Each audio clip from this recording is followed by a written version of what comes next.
Bill Maher called out CNN's Kaitlan Collins on the network's bias. Let's watch. You made press because you were on Stephen Colbert's show, and he said something like, you guys at CNN just report the news straight. And the crowd burst into laughter. CNN is the place where both sides can watch. And I'm talking about the people on CNN. And what I know what the conservative side of America thinks, and I don't blame them. They were just gushing about how great a speech it was. And I think she did fine. I didn't think it was as good as they were making it out to be. It does look like tokenism. It's kind of like the same as The View. In a way, I feel like it's more insulting than what Trump does. And Trump says you're the enemy of the people, which is pretty bad. What she's kind of saying is, I don't need you. I'm not talking to you. You don't matter. You're not relevant anymore. To me, that's even worse than I hate you. It's like, I don't think about you. I don't know if it's worse than denigrating the press on a daily basis, which is what Donald Trump did. We recently presented Bill Maher to you, burning Kaitlan Collins to the ground for pursuing Caroline Leavitt, and to be honest, we believed that would suffice to create. Kaitlan applied the brakes, but she didn't. The CNN anchor has doubled down and is still seeking Elon Musk and Leavitt Trump with ever more frantic assaults and, well, Bill wasn't going to allow that to happen. Sliding, the takedown was even this time. You're lucky to have more ferocious, pure fireworks. Let's roll because we have all the receipts. Would you continue to give Ukraine money and weapons if you're elected? What's the answer? If I'm president, I will have that war settled in one day, 24 hours. It'll be absolutely Do you want over. Ukraine to win this war? I don't think in terms of winning and losing. I think in terms of getting it settled so we stop killing all these people. Can I just follow up on that because that's a really important Excuse me, statement let me that just you just follow made up. there. Can you say if you want Ukraine or Russia to win this war? I want everybody to stop dying. They're dying. Russians and Ukrainians. I want them to stop dying. We will now proceed to the Bill Maher takedown in a moment, but let's first discuss why Ma, a man who cast a ballot for Biden, seems to be siding all of a sudden. You see wokeness with Republicans. Reporters have been laying traps for Trump before he even took home the November election and spearheading the campaign. Kaitlan Collins was the one in that. The CNN anchor in the footage we just viewed was something like fishing for a gotcha moment that can make Trump appear unsuited for. If Trump said, the question is a trap, he was worried about being implicated if Ukraine won, of intensifying World War III if he supported. He would be labeled a traitor in Russia. Lose-lose circumstances going forward. Kaitlan, President of the United States, believed she had him surrounded, but Trump has a history of. He avoided the setup perfectly in this game, declaring that he had no desire for any more life. Lost if Russian or Ukrainian intelligence move, but the woke was the one thing that the mob is upset that it is losing control of the story, and believe me, they weren't ready to overlook this one, so they doubled down. You held on to those documents when you knew the federal government was seeking them and then had given you a subpoena to return them. Are you ready? Are you ready? Can I talk? Yeah, what's the mind? answer?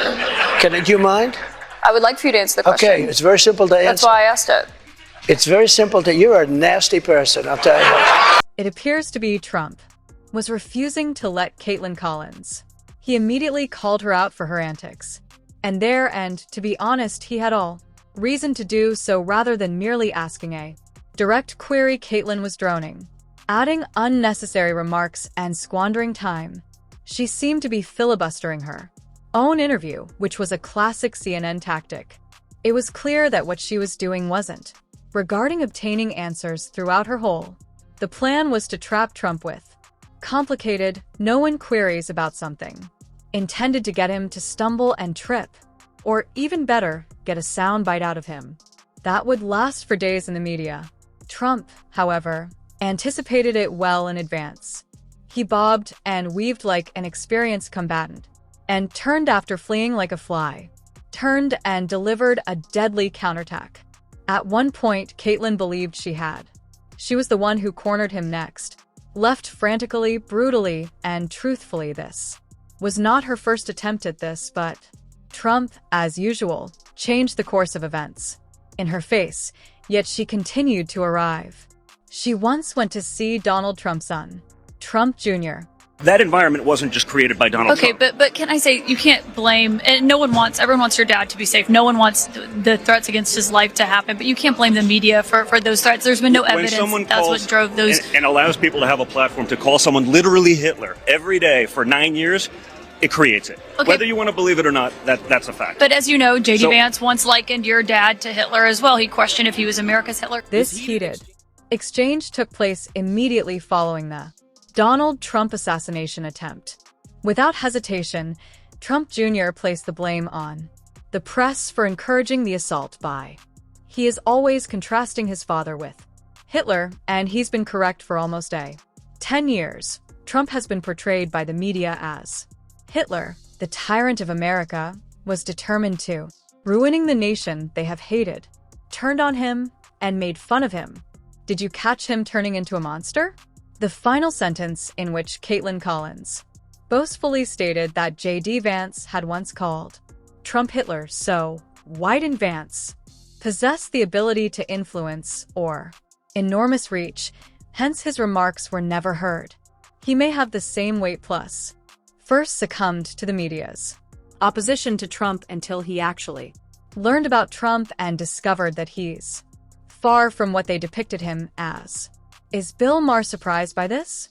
Surged up, recognizing the hypocrisy of disparities in treatment and the catastrophic effects of slander campaigns promoted by the media. And he wasn't letting them off this time.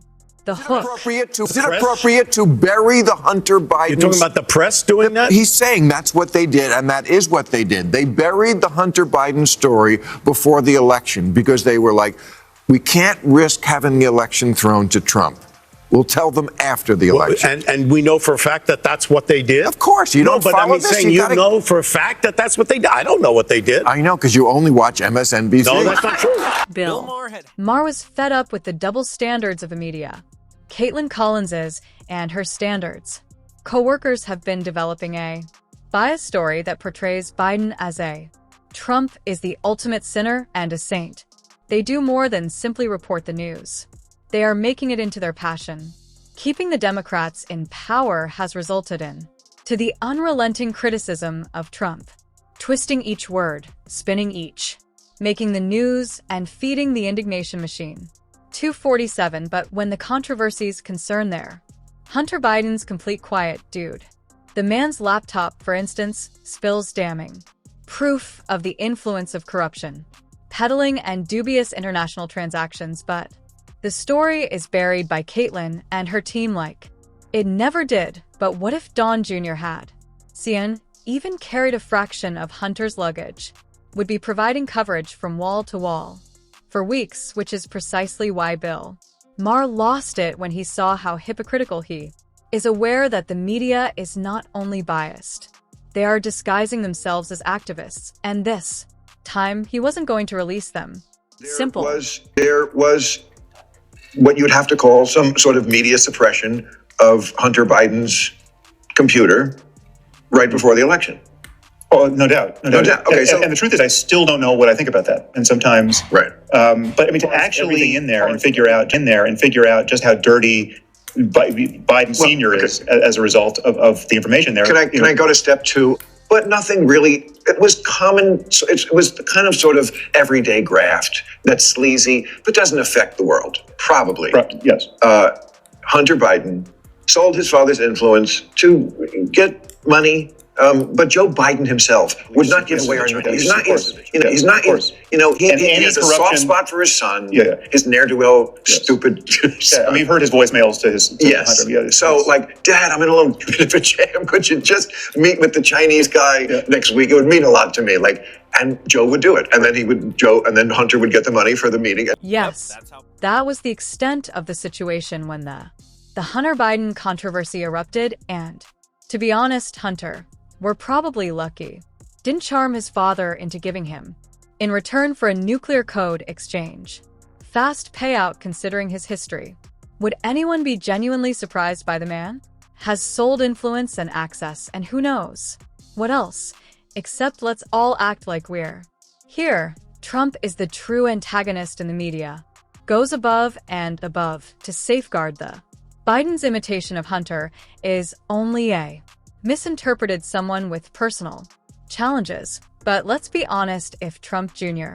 had the media cover 50% of the Hunter controversies, would demand his execution in public, it's crazy how hypocritical they are. They'll make yet another scandal with Trump's breathing shady when concrete proof of corruption, transactions, and impact peddling drops on Hunter insects, and with good reason.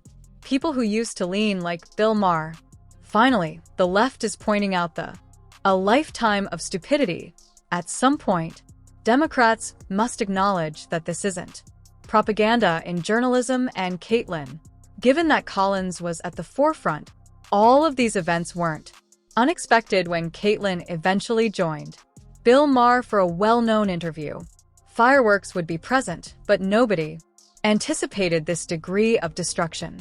You made press because you were on Stephen Colbert's show, and he said something like, you guys at CNN just report the news straight, and the crowd burst into laughter. Look, I'm on CNN now. I guess we're on it right now. I mean, they show this show the next night. I don't know how we get away with it with all the fucks, but they do. And all these dirty jokes. But I'm glad, and I'm a big rooter for CNN.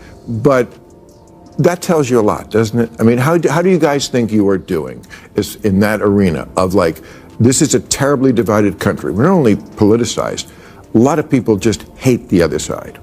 And CNN, in my view, should be the place where both sides can watch. How do you think you're doing with that? CNN is the place where both sides can watch. And I think, my show is evidence of that. We have lawmakers on from both parties. We'll have Elizabeth Warren on one night. We'll have Ted Cruz on. Without hesitation, Bill Maher set fire to CNN and Kaitlan Collins for their. He criticized the so-called impartiality of false attempts at balancing by the network, demonstrating how they may permit a token conservative voice for the sake of appearance. They're fair, but CNN's rendition of the facts. They will bring a joke about impartiality on a Republican, typically somebody already despises Trump. Let them do the talking. Spend the next 10 seconds, perhaps minutes, ripping them to pieces, which isn't equilibrium, that is regulated opposition. CNN, but when it comes to Democrats, functions as a long-term public relations team, minimizing harm and escalating disputes into the small annoyances. Maher observes. He learns from the game that networks, such as CNN, aren't involved in. These days, journalists are in they shape the narrative control business. Which tales are chosen by the public matter, and conveniently disregard everything that could harm their political supporters. And when someone has the courage to confront them, they spread false information and attempt to. It's no surprise that Bill silenced the criticism. Snapped because the hypocrisy was too unbearable to disregard. I'm from Alabama. I'm from a very red state. I have a very conservative family, a lot of them who are Trump voters. They watch my show every night, and I think they know that they can trust me, that, we call bullshit on every side, not just whatever leaning our audience may be. And I think that's something that people actually want more of. Dear, the mere fact that you're from a red state and have relatives who are Republicans could not miraculously remove CNN's obvious. Your personal background is flashed in biased news. Does not qualify you as an unbiased reporter. CNN continues to promote its predictable tales from the left and a lack of. However, my Republican family will alter that for your family and everyone you know. Tunes in out of duty rather than consent. Perhaps they're merely displaying family support in the same manner that parents do their children's school recital, which does not imply that they are purchasing what you are. Let's be honest, if CNN were to sell, in fact, you wouldn't need to balance. Mention your private life as some type of credibility that conceals the truth. Let the facts speak for themselves. CNN is not lying. They minimize Democratic scandals. Spread as many anti-Trump stories as they can. Locate, then give themselves a pat on the back for being impartial, since they permitted a Republican rhetoric occasionally, and Bill Maher called because he saw it. Maher isn't the only one, which is intriguing.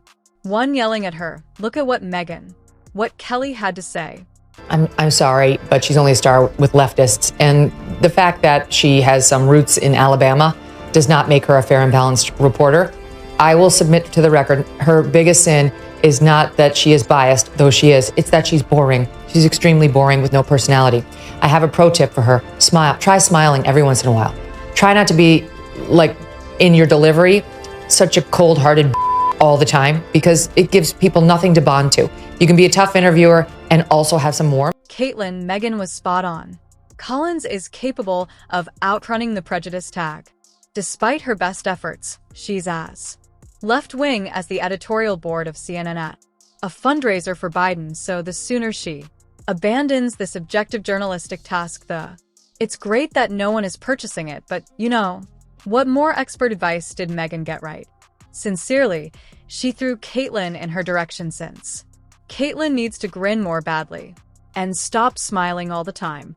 It's like she has a heat allergy, therefore you could be a tough interrogator without appearing to. After gulping down a lemon, there's a thin line separating being cold-hearted and being sharp. And Kaitlan is currently out and about. Similar to a human ice cube, you are not required to, like your visitors, but perhaps, just perhaps, avoid giving the impression that you are scheming.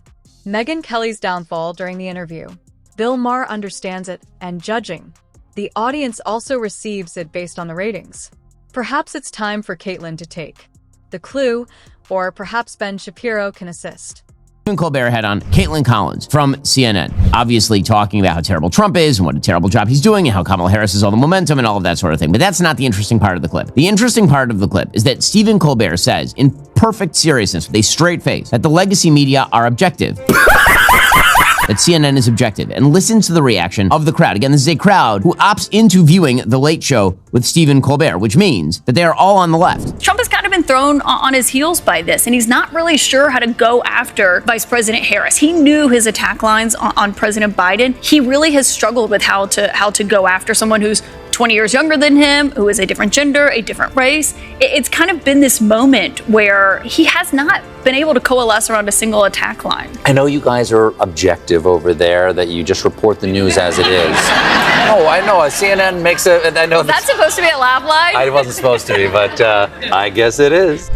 Okay, that is an incredible admission, number one, by Stephen Colbert. Even the left is fed up with acting as though CNN is impartial. They understand that the network favors them, and they most likely like the preferential treatment. Journalism is no longer the focus. Instead, it's concerning narrative control, which is precisely what Ben Shapiro intended to convey. No one is being duped by CNN, including those who observe it and anticipate the prejudice they desire. They don't pay attention to impartial reporting. They pay attention to what they already feel reiterated to them and CNN. They are more than willing to comply. Engulf Democrats in anti-Trump hysteria, controversies, and label them news. But this is the irony that even left-wing viewers secretly harbor. They simply don't realize it's all theater. Care as long as CNN continues to provide tales that evoke moral feelings in them. Superior, they will continue to observe, and consequently, Ben Shapiro and Bill Maher both recognize the issue even after a lengthy period. Conservatives are scoffing at CNN's. You are aware that the network has phony neutrality, lost command of the story in the interim. The ostensibly impartial journalist Kaitlan is fascinated with finding gotcha moments with Levitt, Caroline. White House official made the decision to bar the AP reporter from the Oval Office and the diplomatic reception room last night. Well, first of all, let me just set the record straight. It is a privilege to cover this White House. It's a privilege to be the White House press secretary. And nobody has the right to go into the Oval Office and ask the President of the United States questions. That's an invitation that is given. And there are hundreds of outlets on this campus, many of you in this room who don't have the privilege of being part of that pool every single day and getting to ask the president questions. We reserve the right to decide who gets to go into the Oval Office, and you all have credentials to be here, including the Associated Press, who is in this briefing room today. But isn't it retaliatory in nature is the argument, because the reason that the AP was barred, which they said was because they're not using the phrase Gulf of America, they're using Gulf of Mexico in line with their standards. And so the question here is this setting a precedent that this White House will retaliate against reporters who don't use the language that you guys believe reporters should use? And how does... Nobody is entitled to the Oval Office unless you're obviously the U.S. president's access is a privilege that you'd have to. I believe Kaitlan Collins would comprehend. Nevertheless, if there's one thing about the woke mob is that they believe they lose everything they're entitled to when they are not satisfied. The presidency made it quite evident that the media desired unrestricted access, but when they disregarded him and disregarded his instructions and pretended to be in, accused Trump, closed the door, and appropriately, so that's precisely what they were reminded by Caroline Leavitt, that the president chooses who enters the journalists are not entitled to the Oval Office. Elites in the mainstream media who believe they are treated like kings by press passes, but that is the issue with the media of today. They desire more than just access, control, and when they are unable to, throw a fit and launch an attack on democracy. In the meantime, the real assault on democracy is when the media doesn't honor the position unless, of course, behind the desk is a Democrat. And guess who recently became involved in the assault on Leavitt and the former White House press? Karine Jean-Pierre, secretary. Here's Litt's dazzling retort. Professor Karine Jean-Pierre, who presided over many novel press access restrictions, criticized the recent changes to the press pool made by your office. She said in an interview, quote, "What we're looking at is what North Korea is doing." What's your response to that? And can you say anything to allay concerns that unfavorable coverage will be punished in this new press pool system? I think that's the same individual who said from this podium numerous times that the commander-in-chief was mentally and physically up for the job, which we knew was a lie. Many people in this room knew it was a lie. Many of you were admonished for asking questions about that truth. So when it comes to truth and transparency, this administration, this White House is setting the example. This president is taking far more questions than his predecessor, Joe Biden, did on a daily basis, and that will continue.